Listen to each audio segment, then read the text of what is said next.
Son imágenes del pasado martes. El movimiento vecinal Satorralaya convocaba una concentración por la paralización de la pasante de metro ante el Consejo Anual del Gobierno Vasco que se celebra en el Palacio Miramar. Una concentración en la que se dijo no al metro de Donostialdea.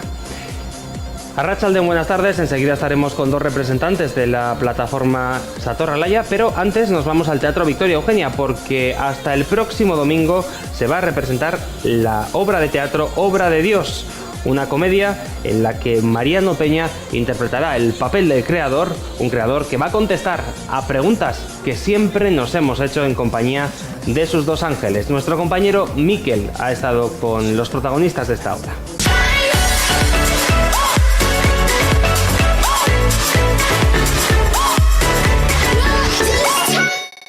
Yo soy el Señor Dios del universo, creador del espacio y el tiempo. ¿Qué es lo que va a poder ver el público en la obra de teatro Obra de Dios? Ante todo va a haber unos 10 mandamientos revisados, nuevos, porque ya nos dice Dios que están un poco manidos, sobados, se han quedado anticuados, y va a dar como 10 mandamientos nuevos. Lo que van a ver es una versión humorística de las historias que todos conocemos de Adán y Eva, de Caín y Abel, del diluvio universal, todo siempre desde el respeto, desde el cariño y con ganas de pasarlo bien, por supuesto. Yo pienso que ni es todo blanco ni es todo negro en ninguna de las versiones, pero sí es verdad que se pueden revisar y que tiene mucha razón. Por ejemplo, el mandamiento que dice no matarás, esta versión le ha dado lavado de cara y dice no matarás en mi nombre. Me parece que es bastante actual y bastante serio el tema, ¿no? Por ejemplo, hay otro que es el no fornicarás, que dice no dirás a los demás con quién deben fornicar, que me parece muy interesante. No prohíbe fornicar, pero sí dice que deje a la gente tranquila que fornique con quien le dé la gana. O sea, son todas cosas así divertidas y en plan de pasarlo bien. Además sales con dos ángeles en escena. ¿Qué tal es trabajar con ellos? Pues trabajar con ángeles siempre es maravilloso. Chema y Bernabé son dos actores como la copa de un pino. Me siento muy amparado, muy resguardado, porque yo siempre digo que te da un poco de vértigo salir ahí con un monologazo. Monólogo no, pero sí con bastante texto. Y bueno, a sentirte amparado por ellos que están ahí al quite y sirviéndome a cada momento cuando me ven despistado o algo, me echan un cable. Estoy encantado con ellos, aparte de ser dos magníficos actores, claro. Interpretar a Dios tiene que ser algo difícil porque puede llegar a haber gente que le pueda molestar quizá alguna cosa. Bueno, yo pienso que hemos avanzado en ese aspecto y que si no hemos avanzado, que yo pienso que sí, ya es hora de que avancemos y que demos un paso adelante. Yo siempre lo comparo, por ejemplo, con Inglaterra. Yo estoy harto de ver, por ejemplo, desde pequeños bromas sobre la reina Isabel o las orejas del príncipe Carlos y no pasaba nada, ellos mismos se reían y no pasaba nada. Sin embargo, aquí en España, hasta hace unos 10 años, no se tocaba el tema de la monarquía. Ahora, sin embargo, se ha abierto la veda. Pues igual que se ha abierto la veda con la monarquía, yo pienso que se debe abrir la veda con el tema de la religión, insisto, siempre desde el respeto y con un humor sano, que no pasa nada por reírnos de nosotros mismos. Me parece muy inteligente reírse de tus propios típicos tópicos. ¿Y cómo va la temporada de verano con Obra de Dios? Pues mira, estamos muy contentos, francamente. Yo no sé cómo estará por aquí. El público espero que nos siga respondiendo igual. En Vitoria arrasamos en las dos funciones, hemos colgado el cartel en varias plazas y estamos muy contentos, sinceramente. La gente te responde muy bien, la gente sabe que es una obra de humor y la gente va a pasar un buen rato y a divertirse, no es más. Y concretamente del público donostiarra, ¿qué es lo que esperas? Que me sigue recibiendo con el cariño y con la entrega que me he recibido, que me reciben por las calles o por donde voy o cuando vengo a grabar la serie de allá abajo. Espero que ese cariño se multiplique y se transmita para vernos todos en el Victoria Eugenia esta tarde y estos días hasta el día 3. Pues muchas gracias y mucha suerte. A vosotros, gracias. Hasta siempre.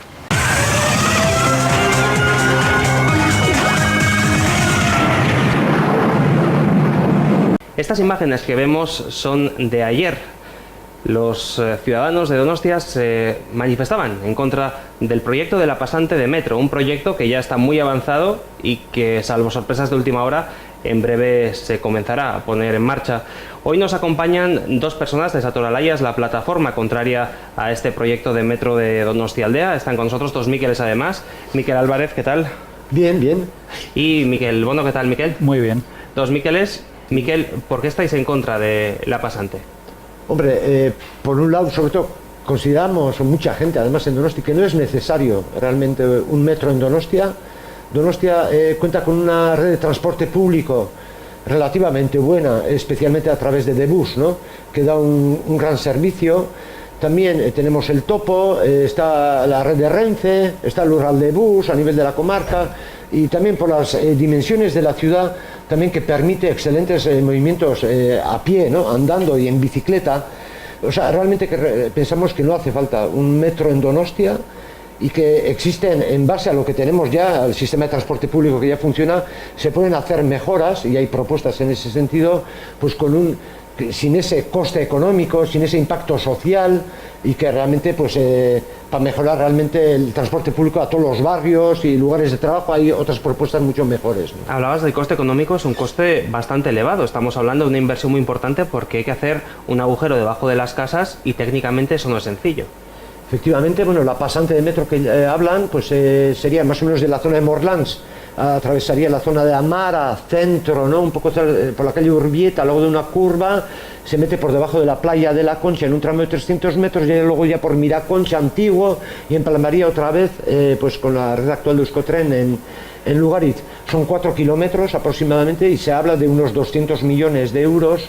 Claro, el sistema metro, tanto la obra misma es muy costosa, es una zona que presentará dificultades además y todo esto, y luego la propia explotación y el mantenimiento del metro, según un informe de Debus, anualmente requeriría de una financiación pública de 30 millones de euros, luego anualmente durante su funcionamiento, para poder cubrir los gastos, y todo eso sin que haya tampoco ningún estudio riguroso de usuarios.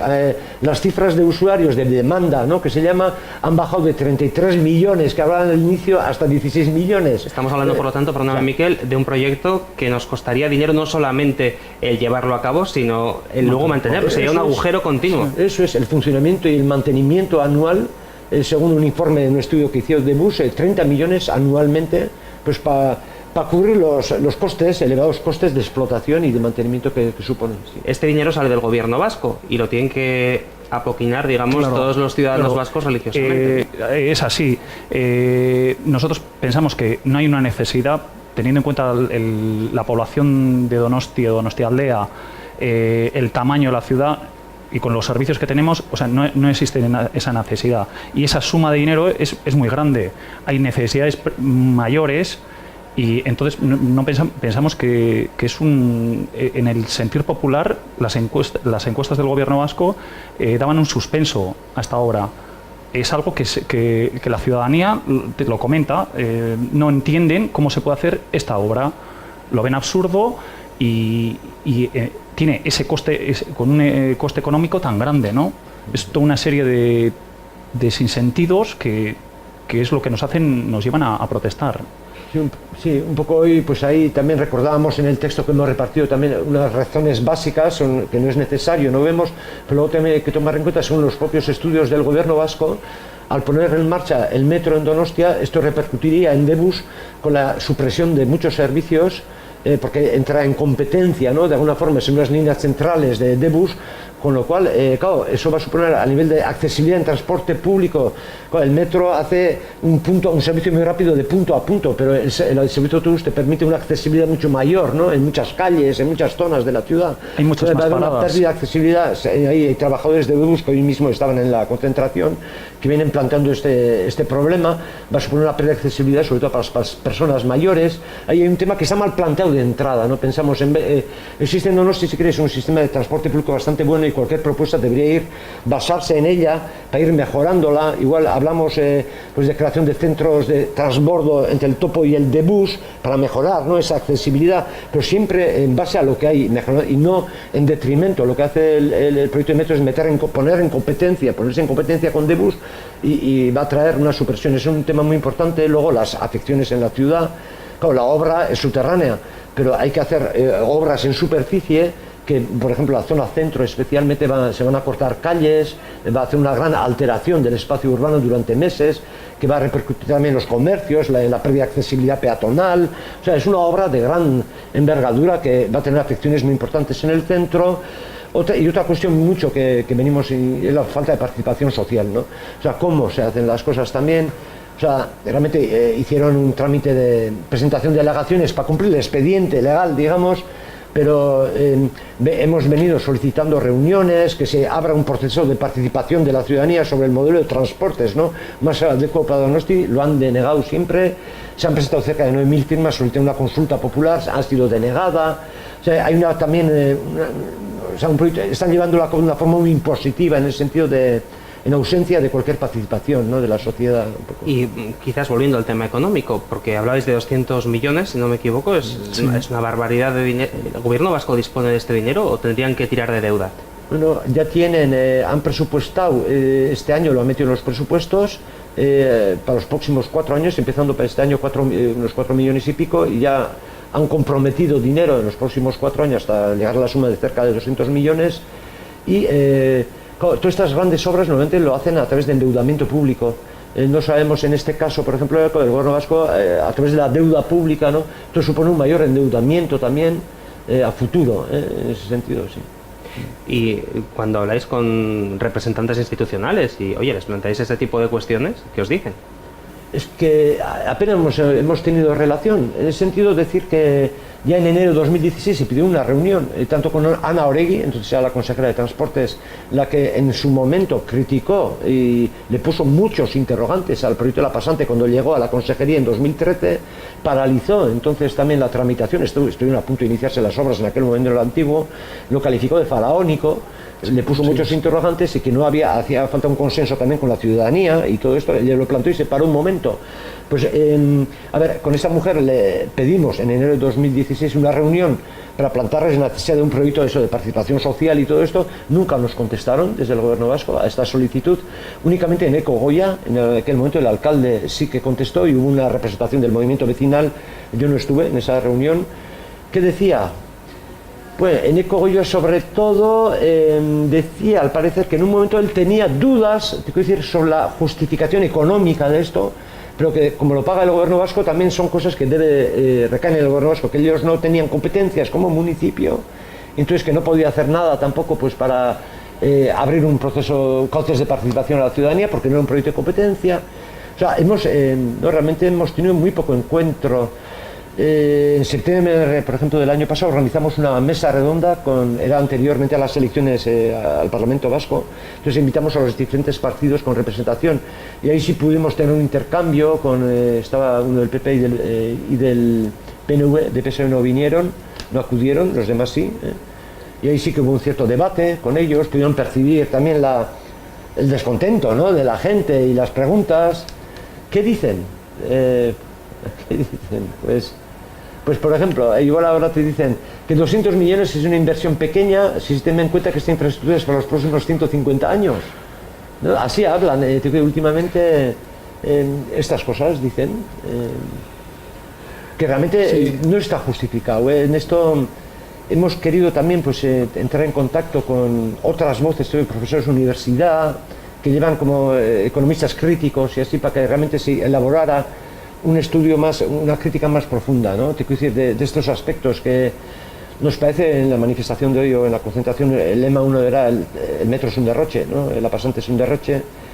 Nos parece que efectivamente desde el punto de vista económico tampoco se justifica, te quiero decir, por la movilidad que hay aquí, por la demanda, estamos hablando de una gran ciudad, o sea que realmente es sobredimensionado, que debe ser también una cosa, sobre todo en el Estado español, que se han repetido muchísimos, tanto con trenes de alta velocidad, aeropuertos, ya todos hemos oído, ¿no?, todo lo que hubo de grandes obras sin justificar, pero hay también muchos tranvías, muchos metros. Hay un informe de un Carmona, se llama, un técnico que ha estudiado este tema, que habla que en el Estado español 18 metros ligeros y tranvías que se han hecho, la mayor parte están injustificados, y donde era suficiente líneas de autobús de gran capacidad.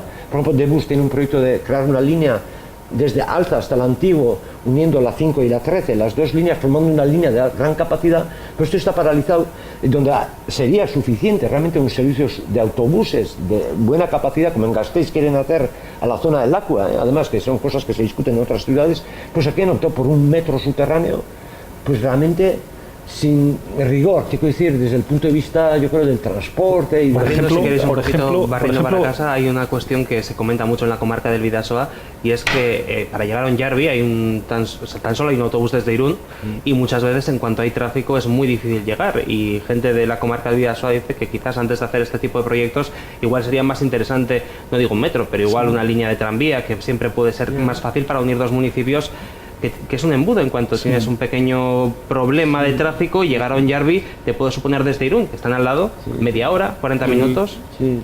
Todo yo creo que hay que debatirlo y estudiarlo, ¿no? No sé, recientemente tenemos el ejemplo de la estación de Alza. La gente no la está utilizando porque es una y entonces le pilla de esa mano. Entonces prefiero seguir utilizando el autobús. Entonces esas cosas también, no sé, hay mucha gente mayor también que nos comenta, ¿no? O sea, que desde el antiguo, ¿qué paradas va a haber?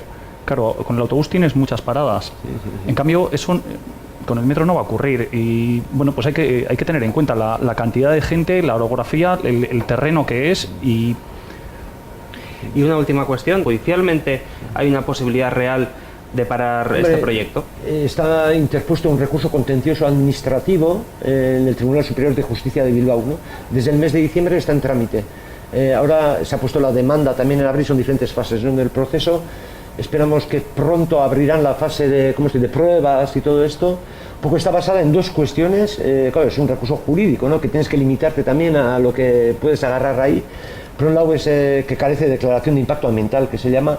Realmente hubo un proyecto aquí del año 2010, redactado en 2010, que intentaron en 2012 a rajatabla. Hubo un momento muy polémico también, que claro, estuvieron a punto de iniciar la obra, lo pararon, como he dicho antes. Hicieron un nuevo proyecto modificando el trazado, eliminando ciertas estaciones. Ahora pasa, por ejemplo, bajo la playa de la Concha, con este tipo de... Pero no realizaron un nuevo estudio de impacto ambiental. O sea, pretenden extender los efectos, digamos, de aquella declaración de impacto ambiental de un proyecto del año 2010 que no se ejecutó, sobre un proyecto del 2016 ahora aprobado, que es diferente, tiene modificaciones y pretenden cubrirlo con eso, con lo cual es una carencia, ¿no? Es uno de los aspectos importantes que está ahora en el tribunal. O sea, nosotros desde luego utilizamos todas las vías posibles, ¿no? Pero nos parece que la fundamental, desde luego, es la movilización. O sea, se palpa en la calle, cuando estamos en la calle con mesas, en la recogida de firmas que hicimos, hay mucha gente, muchas personas no ven necesario un metro en Donosti. Es un poco activar realmente que esa opinión pública, que es muy importante, se movilice, se active, se manifieste de una forma o de otra, ¿no? Pero creemos que eso es el recurso, no sé cómo decir, el instrumento principal, la vía principal que tenemos es la propia manifestación popular en diferentes sentidos, ¿no?, que pueda haber. Está claro que los que han tomado esta decisión juegan con los grandes medios de comunicación y dan por hecho que se va a hacer. Entonces ocurre lo siguiente: la mayoría de la gente piensa que es un sinsentido, que no hay necesidad, pero está con una actitud pues negativa y no da por hecho esta situación, porque se lo están vendiendo así. Entonces nosotros seguimos pues trabajando día a día, intentándolo de todos modos, pues a través de una vía judicial, en la calle protestando, reactivando, y vemos que viene mucha gente diferente, de diferentes ideas, de diferentes espectros sociales, y ven este sinsentido, ¿no? Que no hay esta necesidad. Entonces repito, igual que antes, ¿no? La encuesta del gobierno vasco daba un suspenso entre la ciudadanía de Guipúzcoa, ¿no? Entonces no sé, tenemos que activar eso, ¿no? Para que, yo creo que a ellos es puede ser la única cuestión que les haga parar, ¿no? Que haya un porcentaje amplio de la población que diga no tiene ningún sentido, ¿no? Y vamos a intentarlo. Mucha suerte, Miquel Bono, gracias por estar con nosotros. Miquel Álvarez, eskerrik asko. Nosotros continuamos en Irún, nos vamos al Centro de Interpretación del Bidasoa, porque desde hace unos meses podemos ver una exposición dedicada a la frontera, lo que fue la aduana entre Irún y Hendaya. En este primer apartado recogimos una grabación que nos facilitó Fernando García, en el cual entrevistaba a su madre, quien trabajaba en la bodega Idiazábal, que se encontraba justo del otro lado del puente, nos cuenta un poquito pues cómo era aquellos años 50, justo después de la guerra civil en España, en el cual pues hubo época de racionamiento. Luego, aunque se abrieron las fronteras, el control era muy difícil para las personas. La necesidad de encontrar productos en el lado francés para poder alimentar a la familia, y cómo pues la gente se organizaba para pasar esos productos, esa época que llamamos del contrabando, necesario debido al racionamiento. Muchas veces extrañas, ¿no?, como un estropajo, pues que no se encontrara, esa cosa extraña, pero debido a esa época de racionamiento en el cual el suministro de productos básicos era muy complicado para las familias, pues no les quedaba otro remedio que pasar del lado de la frontera y intentar abastecerse de esa forma. En este otro apartado también muy emocionante abordamos la época de la guerra civil. En Irún hubo una serie de incendios, había unos bombardeos tanto en Irún como en Hondarribía, y pues digamos que son los años más negros, ¿no?, de esta historia del puente internacional. En este apartado vemos un testimonio de Esther Margarita Álvarez, que nos contaba cómo, siendo muy pequeña, tuvo que huir de los bombardeos en una barcaza que facilitaban los pescadores como bien podían, y cómo les acogía la Cruz Roja en la parte francesa de la comarca, donde se organizaron en torno a la estación de ferrocarril de Hendaya, ahí donde les acogían a las familias y a los más pequeños para poder protegerlos de la guerra. Pues los acogieron en diferentes familias de Francia. También vemos pues diferentes fotografías de cómo huía la gente, tanto por el puente, intentando llevar lo que podían consigo de sus pertenencias, y cómo por la parte de Hondarribí pues se organizaban las barcazas para poder pasar el máximo de gente posible al lado francés, donde podían estar en seguridad. Este otro apartado, también un periodo negro, también esa vez en el caso de la ciudad de Hendaya, fue en la época de la Segunda Guerra Mundial. Si conocéis la historia de Francia, en esta zona las propias tropas alemanas, las que ocuparon el territorio, y en particular Hendaya, con situaciones muy dramáticas para la población hendayarra, porque para Hitler era muy importante el control de la costa atlántica. Por ese motivo intentó organizar un encuentro con Franco, y las fotografías que vemos aquí son cómo las tropas franquistas y alemanas se organizaban para preparar ese encuentro, que tuvo lugar en la estación de ferrocarril de Hendaya, al borde de un tren. Ese encuentro no llegó a una conclusión clara, no llegaron a un acuerdo, y propició esa no intervención del régimen franquista en la Segunda Guerra Mundial. En esta otra sala lo que abordamos es la propia historia como puente internacional. En esta primera parte tenemos la evolución en el tiempo del puente Avenida desde su construcción, habiendo sido inaugurado en 1916, de ahí que en su centenario empezamos con este proyecto de exposición. Este puente Avenida es el que hemos abordado estas diferentes épocas de la historia, pero también muy cargado de historia es el puente de Beovia, que vemos en la parte trasera de esta zona.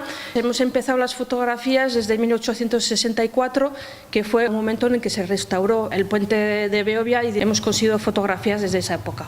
Esto durante mucho tiempo fue una barrera más que un paso. Es importante que la población conozca su propia historia. En particular pensamos a los más jóvenes que no han conocido lo que era la frontera, no saben lo que es, porque para ellos el paso fronterizo siempre ha sido abierto.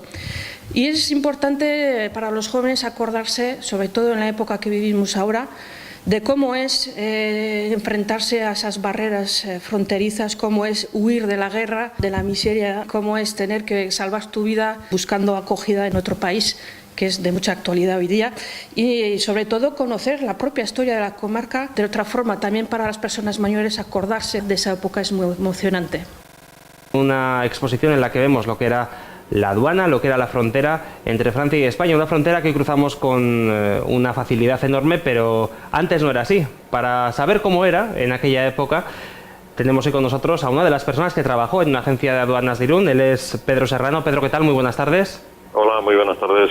Bueno, Pedro, primeramente, ¿cómo era el día a día en esa agencia de aduanas? ¿Cómo era trabajar en una empresa que a día de hoy nos parece algo extraño a los que no hemos vivido esa frontera que había antiguamente? Pues sí, no me extraña.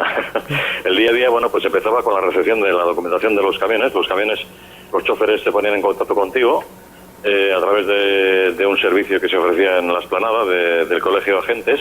Entonces se ponían en contacto contigo en la agencia de aduanas, o bien te acercaban los papeles a la oficina, o bien había muchas agencias que teníamos personal siempre en la explanada. Entonces hacías la recepción de la documentación que te traía y con eso ya se subía la documentación a la oficina, se preparaba en la oficina, en cada oficina, y una vez preparada se volvía otra vez a la explanada donde ya se presentaba a los servicios de la aduana, a lo que es el funcionario de la aduana. Presentaba los papeles, te miraban toda la documentación de lo que tú estabas presentando, si estaba correcta, de ahí pasaba a otra dependencia, te miraban más documentación y luego ya terminaba en el vista, la declaración. La declaración, terminaba el vista, que él te analizaba, dependiendo del tipo de mercancía y su valor, pues determinaba si quería ver la mercancía él físicamente, o si te daba el visto bueno y el camión ya le daban el levante y se podía marchar. En fin, había varias circunstancias, se daban en el momento del despacho varias circunstancias. Vamos, que cruzar la frontera no era una cosa tan sencilla como a día de hoy, es decir, si tú ibas con un camión y querías cruzar la frontera, había papeleo y había que esperar. Había mucho papeleo y había que esperar mucho. Entonces, te voy a contar simplemente bueno, no es una anécdota, fue una realidad. Los camiones que venían, con los que ya te conocías muchísimo, porque muchos eran repetitivos, cuando se acabó la aduana, pues echaban cohetes. Porque ellos el transporte lo iban a seguir haciendo internacionalmente, ¿entiendes? Pero cuando se acabó la aduana, ellos echaban cohetes de las horas que ganaban, claro. ¿Y era fácil llegar a algún acuerdo, digamos, poco ortodoxo con la Guardia Civil? Porque en Irún hemos escuchado anécdotas pues de regalos a ciertos guardias civiles que de alguna manera facilitaban el paso por la aduana. ¿Era cierto esto? ¿Había este tipo de regalos?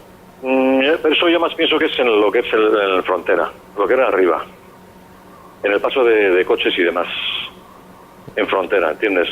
No ya en mercancías. Entonces ya en el momento que pasabas tú en coche por la frontera, pues igual pasabas una radio y si tenías amistad con una guardia civil, pues bueno, pues había alguna forma de meterte con él. Sí había métodos. Irún era una zona en la que además había fama de contrabando. Era una zona en la que cuando preguntabas además en los años 70, 80, ¿tú dónde eres? De Irún. Oye, pues tú contrabandista seguro. Contrabandista, sí es contrabando, porque ahora te iba a decir unas cosas. Contrabando es aquel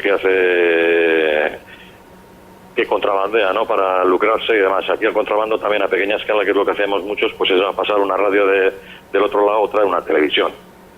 O sea que eso sí, legalmente es contrabando. Pero vamos, pero nosotros lo consideramos pues una necesidad.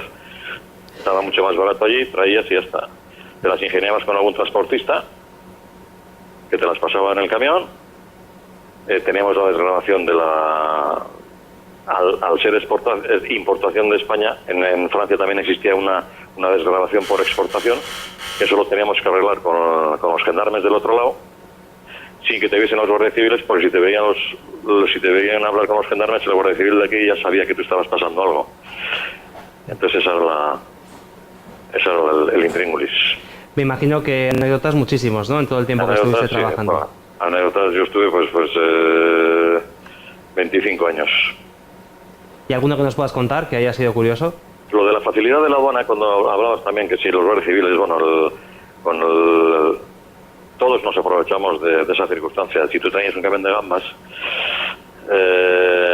pues con una caja de gambas pues podía resolver muchos problemas. Por ejemplo, todo lo que entraba en la explanada había que contar los bultos, el número de bultos. Había camiones que era imposible contar el número de bultos. Entonces, el funcionario podía descargar el camión para contar los bultos. Con lo cual, en mercancías perecederas, pues eso era un incordio. Muchas veces había que hacerlo.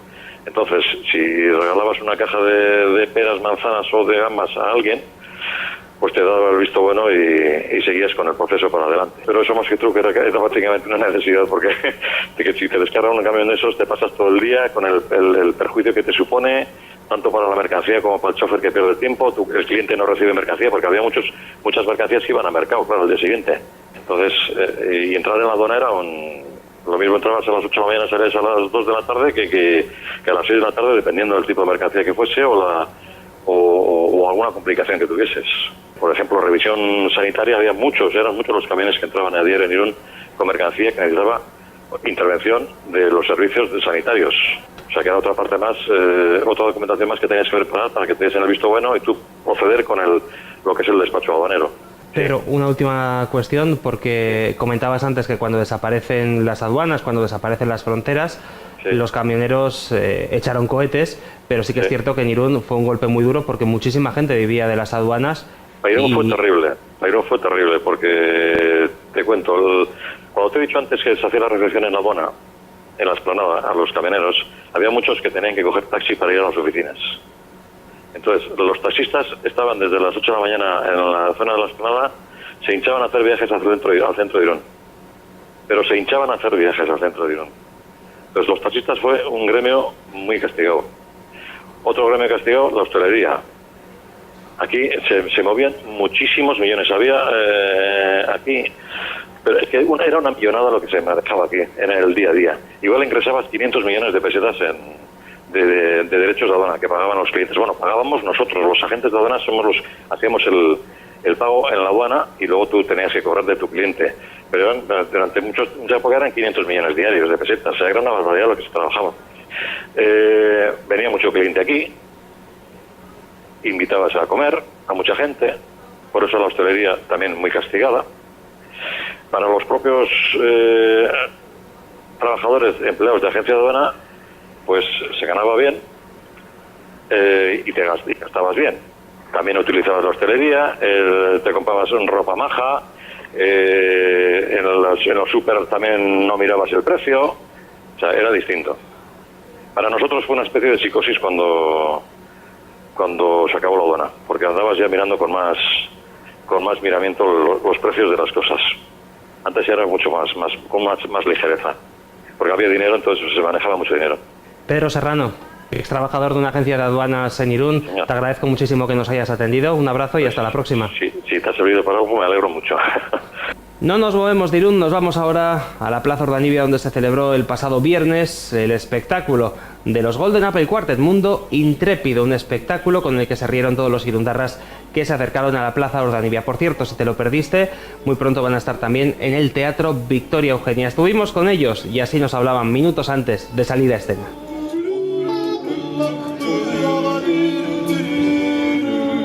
Espectáculo Mundo Intrépido, un viaje musical que hacemos por todo el planeta. Es a modo de documental de la 2. Sí. Ya sabes, estos documentales donde todo el mundo los utiliza para dormirse. Pero en vivo y en directo. Pero en vivo y en directo, cuidado. Hace un seguimiento de una especie muy peculiar que tiene que hacer, de un bicho raro, que tiene que hacer un recorrido por todo el mundo para buscarse el sustento. Entonces, esta es la crónica de todo ese viaje por todos los países y evidentemente en cada país se hace música de ese país, pero bueno, al estilo Golden, siempre. Tenemos pollo asado con ensalada, buen menú, señor. En cenas tenemos pollo asado con ensalada.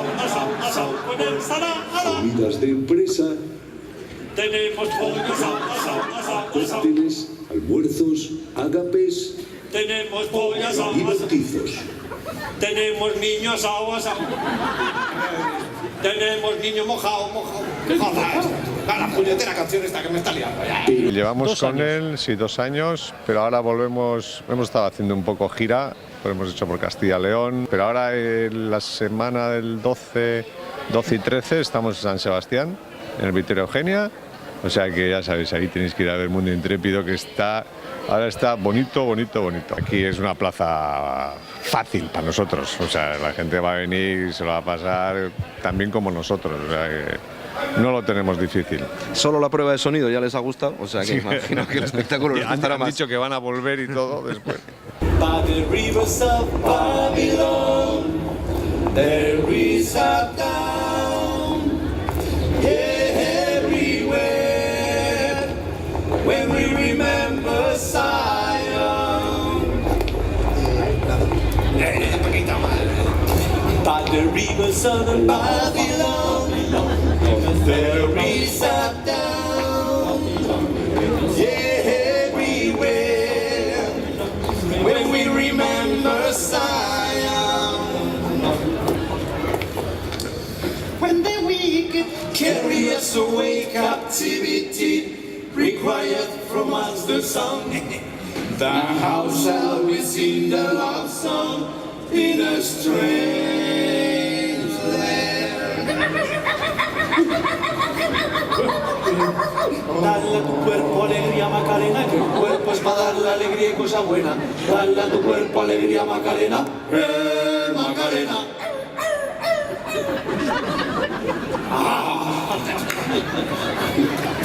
Llevamos ya 30 años en esto. Pero... Yo espero que otros 30. Sí, claro. El nuevo es lo que dice. A mí personalmente no me gusta mirar atrás porque cuando hago así miro para atrás, joder, me da un clac en el cuello. Es la edad ya, va a ser la edad. No, es verdad que esto no va a tener fin. Ya tenemos un miembro de siguiente generación y según nos vayamos muriendo, pues no sé, como hacían los panchos. Te vas a morir ahora mismo. Oye, que Quique no se ha muerto, Quique lo ha dejado porque Quique se ha jubilado. Que quiere vivir bien y dejar de viajar por el mundo intrépido. Y venga a comer y venga a beber y pasarlo bien. Como lo dejamos panchos, nosotros como también. los panchos, que se iba muriendo, se iba cayendo y ya salía la siguiente con la guitarra.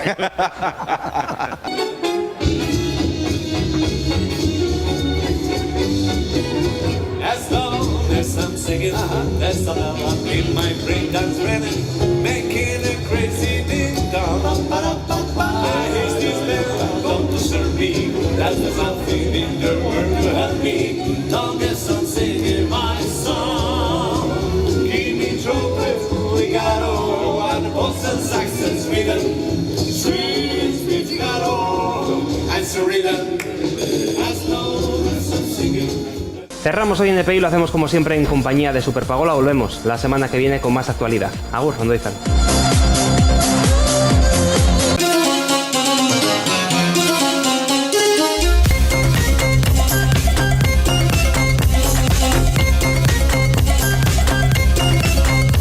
Hoy Superpagola nos va a enseñar a cómo hacer pompas de una manera bastante curiosa para cualquier día que os podáis aburrir.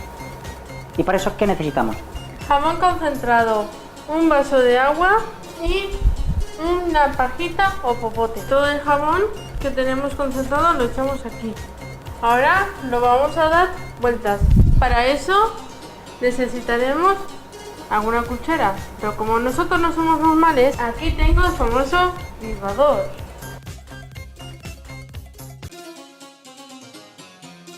Ahora cogemos pajita o popote, lo metemos en el agua, damos un poquito de vueltas, sacamos y lo que vamos a hacer es echar aire por aquí abajo.